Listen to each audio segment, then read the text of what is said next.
જ સરસ વિશે આપણે ઇનામ વિતરણનો સમારંભ કરીએ છીએ તો આપણા વડીલ શ્રી એવા જાની સાહેબ પૂજ્ય મોટા અને દાદાને મોટા તરીકે ઓળખતા હતા અને એમની જોડે વાતો કરવાની ખૂબ જ મજા આવતી. હું પણ એમની સાથે મળેલો છું, એમના ઘરે પણ ગયેલા છે. ઘરે જઈએ એટલે પાન ખાઓ પછી આપણે વાત કરીએ કે જાતે પાન બનાવે અને દરેકને પાન ખવડાવે પછી વાત ચાલુ થતી હતી. એવી એમની મીઠી વાતો જાની સાહેબ દ્વારા આપણે સાંભળીશું. જાની સાહેબ.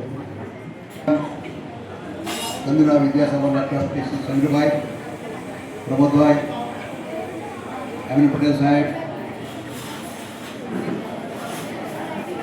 ઇન્ડિયન ડાયાબિટીસ સાહેબો, અનિલભાઈ, અમુભાઈ, અમારા માર્ગદર્શક જેને કહીએ એવા અમારા પાઠક સાહેબ, આ વિસ્તારમાં જેણે કશું નતું ત્યારે શૂન્યમાંથી સુરત ઊભું કરવાનું કામ કર્યું હોય એવા પૃથ્વી સાહેબ અત્યારે આપણી પાસે સદેહ નથી, પણ એમની સાથે કરેલું કામ, એમની મીઠી યાદો, એમની રમૂજી વાતો આજે પણ આપણને કોઈ પણ મુશ્કેલીમાં પડીએ ત્યારે એમની યાદ આવો. આ ટાઈમે મોટા આવો તો શું કરત, તો આપણને યાદ આવે મોટા આવો તો આ કરત, આપણે આ રસ્તે ચાલો. ટૂંકમાં કહેવાનું એક સફળ માર્ગદર્શક, સાચા આચાર્ય, સાચા સંચાલક અને સાચા શિક્ષક. એમનો વિષય ભણાવવાનો હોય, કદાચ એ રજા પર જવાનો હોય કે જાણે તમે આજે મારી ભણાવે પહેલાં પછી આપણે ભણવા. આટલા સિદ્ધાંતવાદી હતા. મને ખરેખર ના ભાવે તો વિદ્યાર્થીઓને ન્યાય ન કરી શકો. એ ગુજરાતીના સાહેબ હતા અને અંગ્રેજીનો સાહેબ કે ના તમે હું પહેલાં તમે ભણાય મને બેસાડે થઈ ગયા ભણાવે મને અને પછી ક્લાસરૂમમાં મારે રેગ્યુલર કરવાનો ઘણા છે. પણ આપણે એમના સિદ્ધાંતોને વળગીને, એમના નિષ્ઠાને વળગીને, એમની કાર્ય પદ્ધતિને વળગીને જે કામ કર્યું છે, જ્યાં જ્યાં ગયા છે ત્યાંથી આપણે સફળ થયા છે. એ મોટો કલેક્ટર હોય કાં તો ગવર્નર છે. ગમે એટલી ઊંચી ઇમારત કરો તો એ ઇમારત જો એનો પાયો મજબૂત ન હોય તો ક્યારેય ખડી રહી શકે નહીં. એ બાબતની વાત કરી. ખૂબ સરસ. જેઓએ અમને શિક્ષણનો માર્ગ બતાવ્યો, જીવનમાં આગળ વધવાનો રસ્તો બતાવ્યો, આજે અમે ગર્વ અનુભવીએ છીએ એમના આગમનથી અને ચાલુ વધારીએ કાર્યક્રમને એમના માર્ગદર્શનથી હજી આગળ લઈ જઈએ. તો પ્લીઝ વેલકમ પાટણ. નમસ્તુભ્યં વરદે કામરૂપિણીં વિદ્યારંભં કરિષ્યામિ સિદ્ધિ ભવતુ મે સદા. આજના સમારંભના પ્રમુખ શ્રી સંસ્થાના વડીલ એવા સમીરભાઈ, સંસ્થાના સંચાલક એવા શિરીષભાઈ કે જે આચાર્ય તરીકે સંસ્થાને સ્વાભાવિક પદ અને સંસ્થાના વિકાસમાં મદદરૂપ બન્યા.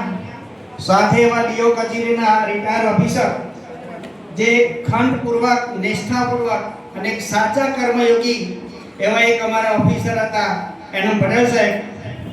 બાજુમાં બેઠેલા બાપુ, આપણે ગાંધી બાપુને બાપુ કહેતા હતા, પણ આ એક બ્રાહ્મણ ભૂદેવને આપણે બાપુ કહીએ છીએ. અને આ બાપુ ની એક નૈતિક જવાબદારી બની ગઈ છે. આપણે બધા બાપુ કહીએ છીએ એટલે દર સાલ જૂન મહિનામાં વિદ્યાર્થીઓ માટે નોટો લઈ અને આ બાપુ દર સાલ આવે છે. આ બાપુ માટે એક તાળી પાડી દો જોરદાર. કુંવરભાઈ ફુલજીભાઈ સાહેબના જમેરા અને બેનને યાદ કરીએ. સમગ્ર ફુલજીભાઈ સાહેબનો પરિવાર. એટલું જ નહીં, મોટા વિશે જ્યારે મારે બોલવાનું થાય તો કે નાની આગળ નનિહાળની વાતો મારાથી તો બહુ ઓછું, હું મર્યાદામાં મોટા સાથે રહેતો હતો. પરંતુ ગાંધી બાપુના અંતેવાસી તરીકે મહાદેવભાઈ દેસાઈ હતા. એવી રીતે ફુલજીભાઈ સાહેબના એકદમ નજીકના માણસ, જે બે માસા અને ભાણેજ તરીકેનું વ્યક્તિત્વ હતું બેનું, પણ બે સગા મિત્ર હોય એવા ઉંમરનો કોઈ બાદ નહીં. ફરજ જ્યારે આવે તો મોટા પણ લડી શકે, અને મોટા જો ભૂલ કરે તો અમુભાઈ સાહેબ અટલ રહીને એમનો વાત રજૂ કરી શકે અને મોટા સ્વીકારે.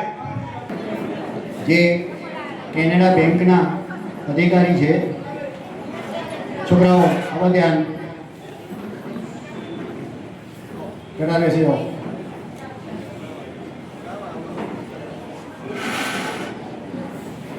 એ બંને સર છે એ કેનેડા બેંકના છે, અને એમાં જે મેડમ છે deputy general manager KS Madhavi ma'am અને દેવેન્દ્ર ડિંગરા સર, બંનેનું ગંગા વિદ્યાસભા ટ્રસ્ટ સંચાલિત ગંગા વિદ્યાલયમાં હાર્દિક સ્વાગત છે સર. અને બંને સરનું અને મેડમનું પુષ્પગુચ્છ આપી સ્વાગત કરશે હિરેન સર.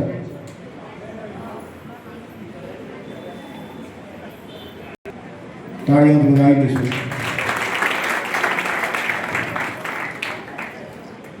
મેડમનું સ્વાગત કરશે રીના મેમ.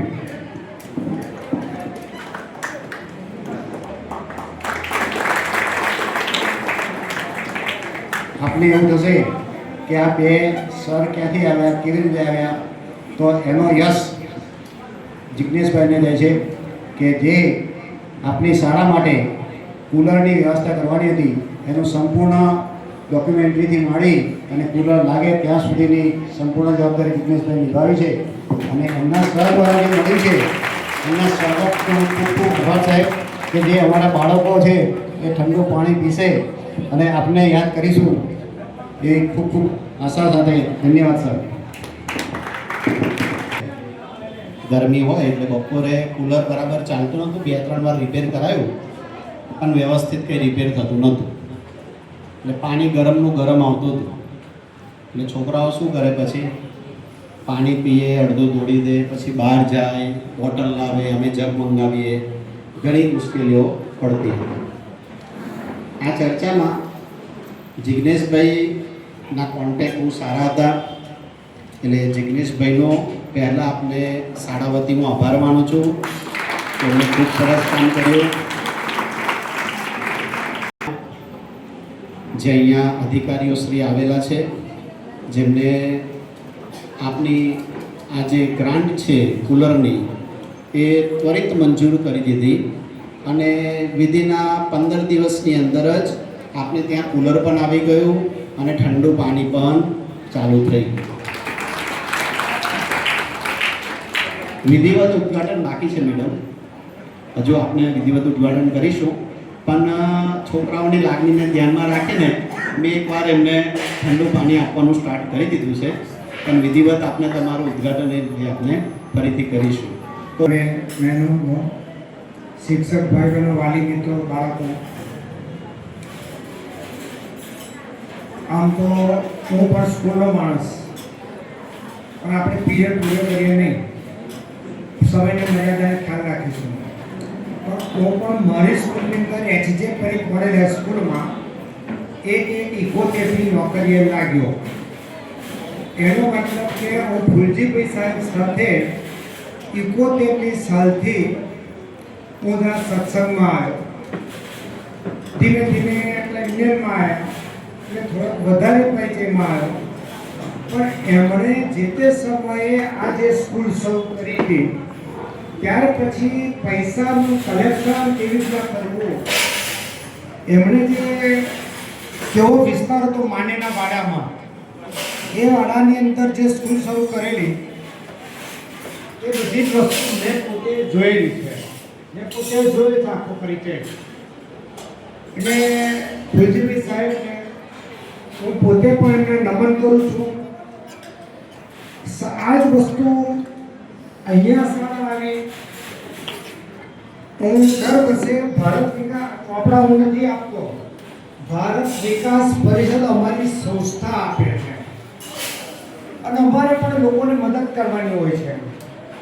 પણ અમે જ્યાં જઈએ છીએ આ મોટા ભાગના બાળકો કઈ વિસ્તારમાંથી આવે છે, કઈ કોમ્યુનિટીને આવે છે એટલે હકીકતમાં આ બાળકોને મદદ કરવા યોગ્ય છે એટલે અમને પણ ભાવ થાય છે.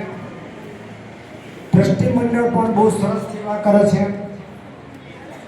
આ જૂના જે શિક્ષકો બહુ મળીને મને આનંદ થયો. અત્યારે પણ જે મેં હમણાં ભુવનભાઈને કહ્યું કે અત્યારે આ જે જોયું મેં આ શિક્ષક ભાઈ બહેનોએ જે મહેનત કરી છે એ પણ વંદનીય છે. એક રંગવાટિકાના આ ટ્રસ્ટના મંત્રી તરીકે આ ટ્રસ્ટનો મંત્રી છું એટલે અમને પણ એવો આનંદ થાય કે આવા બાળકો મારી સંસ્થામાં બેસીને આ પ્રવૃત્તિ કરે છે તે પણ મને આનંદ થાય છે. બસ તો મારે બીજું કશું કહેવાનું નથી. શાળામાં સારી સંસ્થા ચાલે છે, શાળામાં સારું શિક્ષણ છે એટલે મને બહુ જ આનંદ થાય છે. હું પણ 2006માં નિવૃત્ત થયેલો છું. મને પણ 78મું વર્ષ ચાલે છે એટલે આ બધી હજુ આ બધી સ્કૂલો સાથે હું જોઉં છું પણ આ સ્કૂલ આપણી એવી છે કે આ બધાને જેવી ફી લેતી નથી. આ બધી સ્કૂલોમાં જે ફી લે છે એમાંની કશી જ ફી આપણી પાસે નથી અને આપણે આપણું સારામાં સારું ભણતર આપીએ છીએ કે આનંદ થાય છે. વસ્તુ વંદે માતરમ.